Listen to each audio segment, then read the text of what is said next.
Action.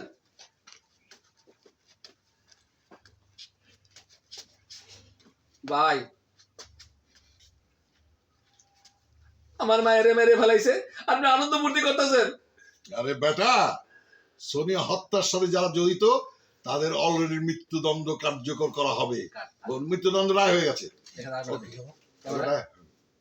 Action. আরে বেটা, সোনিয়া হত্যা আরে বেটা, সোনিয়া হত্যার সাথে যারা জড়িত সেই 8 জনের মৃত্যুদণ্ডের রায় হয়ে গেছে। এখন কালকে প্রথম আসামি রাজুর মৃত্যুদণ্ড কার্যকর করা হবে, আর সেই খুশিতেই তো আমি নাচছি। আমি আলম সাধুর কাছে গেছিলাম, সে কইছে কিচ্ছু হবে না। আমি এক্স-আর্মি আব্বাস উদ্দিন, আমি বলছি মৃত্যুদণ্ড কার্যকর হবে হবে। যা, আমাকে একটু নাচতে দে, আনন্দ করতে দে। চাচা সে কইছে হবে, ঠিক আছে, চলে গেল। ফোনটা দেন আমার, হ্যাঁ দিয়ে, হ্যাঁ আমার পর একটু হাসেন।